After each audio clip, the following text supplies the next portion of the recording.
So, good day. Today is Rosh Chodesh Sivan. It's a great Yom Tov because today is the day when we all, our ancestors, all of us were together. It's very hard to imagine that all the Jewish nation were together. And it doesn't mean only together, they were standing together, getting ready to receive the Torah. It means that in the heart of hearts, they found commonality. Vayichan Sham Yisrael neged Ahar. So, the Rosh Chodesh Sivan is a milestone for the Jewish people. Now, we became a nation when we left Mitzrayim. I think it's the Abarbanel or the Shalah, I forget who. One of the prominent Jewish commentators explains that when Hashem took us out of Mitzrayim, our status changed. We were no longer individuals who had issues, who were enslaved, who were punished, who fought, but we collectively became Am Kodosh. And when we became a holy nation, an Am Kodosh, our entire status changed. Psychologically, practically, we were no longer in the geder of an eved. Let me explain that. Until Yetzias Mitzrayim, Hillel, we were in the geder, the category of slaves. So, for a long period, if you ask someone who's walking in the street, the answer would be a slave. He happens to be a Hebrew slave, this slave, but a slave. What is a slave? A slave is mishubad. The Hebrew word shibud, mortgage, is from mishubad, is mortgaged to the master. But in this sense, the slave doesn't have independence. What we received at Yetzias Mitzrayim was independence. The value of being independent is what we received from on high when Hashem took us out of Mitzrayim, so that we left the category of slavery and we became a new category. What category did we become? We became Jews, Yidden, Am Yisrael, Am Kodosh, but the theme is independence. Now, independence, of course, you could say, can lead to, I want to do whatever I want. I'm independent. Chassidus explains, the Alter Rebbe talks about the Gemara. The Gemara says that when we came to Mount Har Sinai, Hashem kofa leim har kigigois. Hashem placed a mountain above us, and he said, Im tekablu Torah sai, if you receive my Torah, mutav. It's okay, it's good. V'im la, but if you won't, I'm dropping the mountain on you, and finito, you're all gone. Very, very perplexing medrash. Because that medrash contradicts independence. Basically, we were being forced into it. We were blackmailed into it.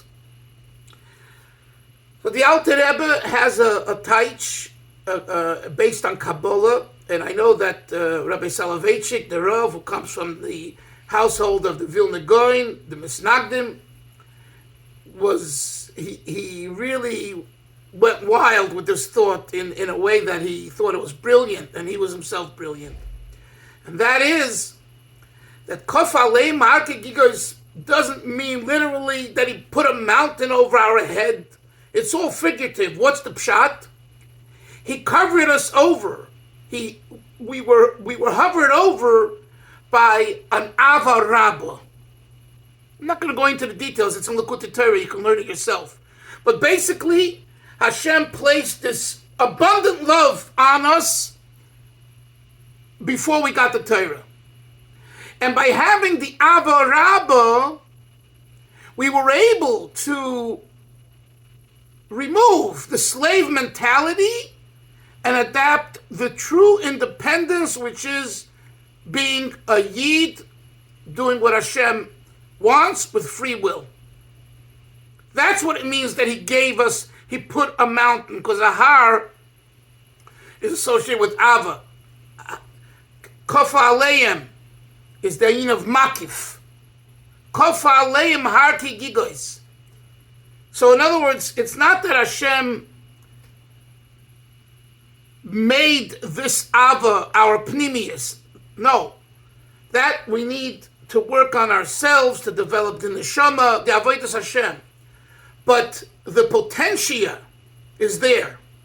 You see, if you don't have it in potentia, you never can find it. It's not there. It's like someone who trained in school for a certain field and later decides to go another direction, and years later rediscovers or reminds themselves of what they studied and enters that field of their study in their youth. It's there. But for whatever reason, it wasn't accessed.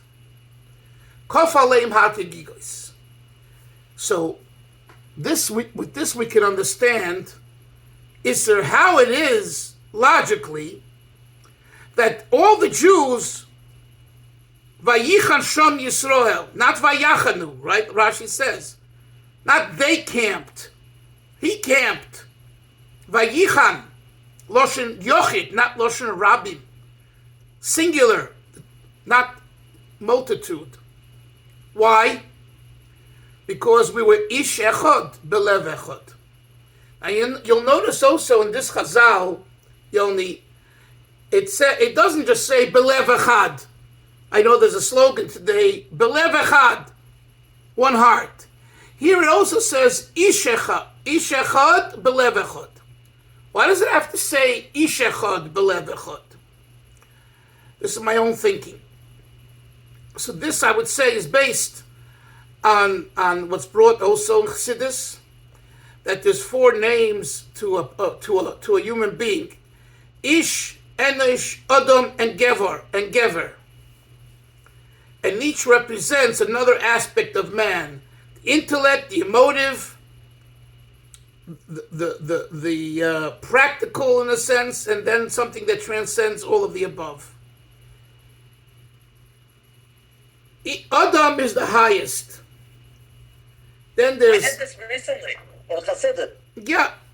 That's I'm quoting it. I'm explaining it based on what it says in Chassidus. Yes. Ish associated with another part of the person, the emotive part, I believe, the practical part, the Ish Echad. In other words, the intellectual part, there needs to be the Ish Echad before the Lev Echad. If people do not see eye to eye intellectually, they're fighting, they're arguing, different opinions. It's very hard to have Lev Echad if you don't have Ish Echad. So that's why Chazal say that Vayichan Shom Yisrael Neged Ahar, it began with Ish Echad. Only after came Belev Echad. What's the idea of Ish Echad?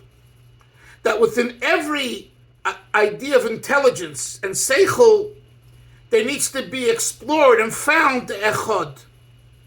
And when you find the one, Echad, Achdus, unity, in every aspect of Ish, then what follows is Lev Echad. So it's not as we, say it so simply, we were all together. You have to when you hear that, I ask myself, first of all, how could that be? It's kind of against human nature. Everyone has different opinions. That's number one. Number two, well, why the ish echad? And I think the two things go together. Now, what was the gili of Matan Torah? And what I said earlier, what was the revelation of Matan Torah? The pre-revelation of Matan Torah was Kof Aleim Har Kegikos. Hashem imbued in us Ava Rabbah in a makivdik way, an abundant love for Hashem, and ultimately to find God in everything, albeit in makiv, in a hovering way, in a encompassing way. And we took that and we were able to find the unity and the commonality between ourselves. And that's how we went to Matan Torah. And the lesson is very profound and very, very important, that when people, wish to create bonding and wish to create achdus, they need to come to a point of understanding in their own mind that the echad is the same. We might not be the same. We aren't the same, as the Gemara says in Brachos, Ein Partzuf Seyem Toim Zeh. That's why you make the Birchas Chacham Arozim. When you see 600,000 people gathered in one place, you're supposed to make a bracha. Blessed is Hashem, who created 600,000 people who are each different. That means that's not a negative, it's a positive. In other words, the individuality and the independence is a great, great positive thing that Hashem wants. Notwithstanding this individuality, Hashem says that if you get together and you stand together and you find commonality by realizing that there's room for you and there's room for me, my way of thinking, your way of thinking, and then we have certain halachic, Talmudic, and halachic guidance of who we follow, who does the vote follow? So the Gemara says that I think Rebbe Yehuda, the halacha is like Yehuda bin Ezekiel, I think. I forget which Tanoim. One Tana, the Gemara, because they're always disagreeing in the Gemara. So how do you rule? How do you come to a maskana, a conclusion? So you follow the expert. The Rebbe always said, you should know, the Rebbe advised people always to go to expert doctors, expert lawyers, experts. And he always also suggested to have at least, like 3. So if there's a disagreement between 2 physicians or 2 lawyers or 2 businessmen and all that, the third should be machriya, should his opinion should decide. And lahavdil, the way it's in a court, there's always an odd number, not an even number. And the way it is on a board. First rule. What? Yeah. The first rule. It's the first rule in property management. Get 3 quotes. 3 quotes. Always get 3 quotes for any job. Okay. Thank you. That's very practical and good. I didn't know that, and thank you for telling me that. I mean, it makes sense. So the expert in a certain field is the machriya. So Rabbi Yehuda, I think it was an expert in Nezikin laws, laws of damages, monetary laws. So we follow his opinion. So what I'm saying is, there is a system to this madness. It's not just a free-for-all. Because you learn a piece of Gemara, and you learn more Gemara, and more Gemara, it's like he's arguing. They're always arguing. How do you come to a conclusion? And this question, the not the Mefarshim, but the early Rishonim, and this is what they struggled with. So you had the Riv, the Rambam, the Rosh, and later you had the later codifiers. That's how the codification of Jewish law came about. So why am I saying this? Because when we talk about the idea of Rosh Chodesh Sivan, which is today, and we're preparing ourselves for Matan Torah, so we have 5 days to look at our Ish Echad. Am I experiencing? Can I experience the Ish Echad? And the same is with children and grandchildren. It's in all relationships. The Ish Echad. When you have the Ish Echad, then you have Lev Echad. So that's one important nekuda of this day, Rosh Chodesh Sivan. Then there's another important idea to think about, and that is that this month, Chodesh Sivan, is the Chodesh HaShlishi. Right? Nisan is 1, Iyar is 2, and this is Shlishi, 3. And this is also very significant, and the explanation as brought in Chassidus and in other Svarim is that the Chodesh HaShlishi is the Chodesh that combines Chesed and Gevura. It's the Chodesh of Tiferes, right? And what Nisan, Hashem took us out of Mitzrayim. Pesach is Chesed. Hashem did us a big favor. He said, "You guys, you're all messed up, but I love you so much anyway. I'm schlepping you out. Get out. Move." Ubarach ha'am. Chesed. It's a Chesed. It's like you have a kid, you have a friend, you have someone who's self-destructive, chas v'sholem, and you still help them. That's the way it is. Even though they're messing themselves up, you help them. And think about, think about how when I messed myself up, didn't I want God's compassion? Didn't I want my parents' compassion? Even though I was messing myself up. So Chesed, there's the idea of Chesed. Then comes Iyar. Iyar is Sfiras HaOmer. Gvura, discipline. Refining your love and your awe and your mercy and all, and looking at the details. 7, 6 with it, right? 7 times 7. It's a very tedious disciplinary process. Sfiras HaOmer, that's Gvura. Then comes Chodesh Sivan. Rosh Chodesh Sivan begins the idea of bringing them together, the Chesed and the Gevura. So Shlishi is symbolic of what we call the Oir Ha'oila Al Kulana, the light, the energy that hovers, that's greater than anything else. Chesed is great, Gvura is great, each in their own way, but then there is Oir Ha'oila Al Kulana. Shlishi, in this case Tiferes, is Oil Al Kulana. And why is that? People make the mistake and they think that Tiferes is a combination of Chesed and Gvura. And that is wrong. It's externally, it's a combination. But the Pnimius in ideology, in philosophical terms, is greater than Chesed and Gvura. Because Isser, if Tiferes wasn't greater than Chesed and Gvura, how can it bring Chesed and Gvura together?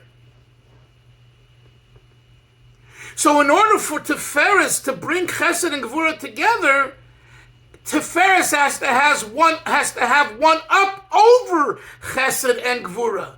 And that's what it says in the Zohar HaKadosh. Zohar HaKadosh says that Tiferes is Oila de Keser. It ascends to Keser, to the crown. In other words, there is an association, a manifestation of crown, of the energy of the crown of Keser in Tiferes. What is that? That it's able to take these two strong individual opinions, Chesed and Gvura, and bring them together. And if it didn't have this connection to Keser, part of the central shaft. yeah, it wouldn't The be able. diagram is Kassim. Yeah, it wouldn't be able to do it. That's the Tiferes Yesod Malchus. Right. It wouldn't be able to do it. I'm keeping it in words of Hasidism versus the words of Kabbalah that you mentioned, which is fine and correct, but that's more Kabbalistic. So, so the idea of Shloisha, the third month, Chodesh HaShlishi, is the expression, the manifestation of Keser as it goes through Tiferes. And by the way, we say this idea in davening, Oyser Sholem ben Breimov. You have Michol Sar Shel Mayim, Gavriel Sar Shel Eish, Michael the angel of water, Gabriel the angel of fire, Oyser Sholem ben Breimov, HaKadosh Baruch Hu was greater than both, makes peace within them. And this too is a very important practical lesson, that if two people see their job, their avodah, as, it's my thing. Even if it's my thing working for my employer or my boss or my king, but it's my thing, then we're going to have a contradiction and a fight between the Minister of Education and the Minister of Transportation and the Minister of Finance. Each one wants more money for their department, and there's only a certain amount of money. So each one is trying to outdo the other one. How do you avoid this? So it's not to lose your independence. That's not the way to do it. The way to do it is to realize that you work for a king. You work for Hashem. And Hashem has room for everybody. Hashem wants everybody. And in fact, Hashem wants this minister to ask for more funds for his department, but Hashem wants at the same time, after you make a request, understand that you're making the request to Hashem. And Hashem has the plan and writes the plan and makes the plan and decides the plan.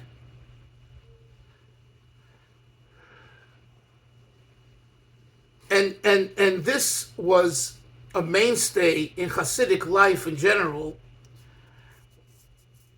in pure Hasidism, in a sense of authentic Hasidic life. Trust me, there were differences, major differences in all Hasidic groups. I'm not talking about the groups, I'm saying within the Hasidic groups. And the real Hasid, the person was able to come to a consensus, be it majority vote, be it this, and then was happy about it. See, not that I accept the majority vote, but I'm sour about it. When I come into shul, I look down, I don't want to look at you. That's not what we're talking about. That's not ki ish echad belev echad. That's sour. Someone just told me yesterday, he owns property and he had it insured with a certain person, and for whatever reason, he got a much better deal, so he went elsewhere for his insurance. And he claims that the person didn't talk to him for 10, 15 years. He was upset. It's parnasa, and it was, I needed the parnasa, but at the same time, I have a right to shop around. Okay, you're saying that you could say that I wasn't being magnanimous and paying extra just to help another yid. Okay, that's his avodah. So, going back to the point that that Chodesh HaShlishi, Chodesh Sivan, is specifically the month of Achdus. Now you'll notice also on Shavuos, in the Torah, there's no obligation and no call for taking a physical item and celebrating it on Shavuos, except what? Except nothing, except to learn. But that's Ruchnias. The flowers, the cheesecake, and all that is minhagim and important minhagim. But trust me, if you don't do any of that, no cheesecake and no flowers, and you come to hear the Aseres Adibris, you've celebrated Shavuos according to the Torah 100%. Right? And even Hillel, if you're not up at night because you fall asleep and tired and all that, you didn't do the worst sin in the world. Trust me, you didn't do any sin. It's a minute. What if you don't hear Akdomos? What? What if you don't hear Akdomos? Not Chabad. We don't say Akdomos, even though the Rebbe did say, because his father, Rebbe Levi Yitzchak, for whatever reason, they said Akdomos. So it looks like in Chabad itself, going back several generations, there was a difference. But I see you clapping, so I got to tell you my story with Akdomos. So it was one Shavuos, and I was told by a good friend, and he said, if you really want to see a scene of someone who says Akdomos and it's powerful, go to this and this shul. So I decided I'm going to do that. I didn't go to my regular shul, the Chabad shul. I went to another shul. The Rebbe was the Kosov Rebbe. Nebuch, he passed away already, a young man. And I never saw such a thing. The person was literally, shouting, crying, and it was so heavy. It was really, really heavy in saying those beautiful words. So I walked away saying it's awesome, but it's not for me. I mean, it's just too intense, and I'm not. That's not the style that I was accustomed to in Chabad. But Akdomos Milin is very holy, and whether you say it or you don't say it based on your minhag. For people who understand it to the depth, I'm sure it's incredibly. So why not? Powerful. But you have it in English. Over their heads. But Isser, you have it in English, and then you have Mefarshim, and it's like what? And how is that different than Tikkun? And how is it different than the Tisha B'av Kinus? I mean, how is it different than a regular Haftarah each Shabbos? Each Shabbos morning I try to. People would say it's not different than Tisha B'av Kinus. Okay. That was a sly remark, but the point is, it's not Isser. It's not that I don't say it because I have anything against Akdomos. It's just not our minhag. But there's parts of Torah, Shirashirim, Koheles, Mishlei, Tehillim that you say every day. Who understands Tehillim? Who really knows the poetry of Tehillim? Is a line here, a line there. You have to learn Tehillim, if you really want to know it. And it's a hard limud. Koheles, Mishlei. So, maybe in your shul they drag it out, and that's why it irritates you so much. I don't know, but I would say that if that's your minhag, you should learn. I think it's that half the olim is asleep while they're saying it. You mean if they weren't asleep and they were jumping around and making noises like this Rebbe did when I went, you wouldn't have a problem with it? Okay. I mean, did you ever see a Rebbe or someone carry on by Akdomos like the way I described before? No. I only saw their way through it. I saw it one time in my life, and it was amazing, but it was just too heavy for me. I couldn't continue. In fact, I don't think I stayed through the whole thing. But this was a serious man. At least what I saw, he really meant it. In other words, it talks about Torah and the love for Torah and the specialty of Torah, but he did it with such emotionalism and more on the tearful side that it was a heavy trip. Anyway, so I just want to conclude that this month is a very important month, and that's why we don't have any gashmias. We don't have a shofar, we don't have a matzah, we have Torah. In other words, once you have an item, without the item, you haven't celebrated properly. Here, Shavuos is, you don't need any item. You just need to accept the Torah Hashem gives you. Matan Torah, Hashem gives it to you. Kabbalah HaTorah. We'll continue tomorrow talking more about this idea. Have a great day and a good Chodesh to everybody. Sei gesund. Bye. Chodesh tov, Chodesh tov.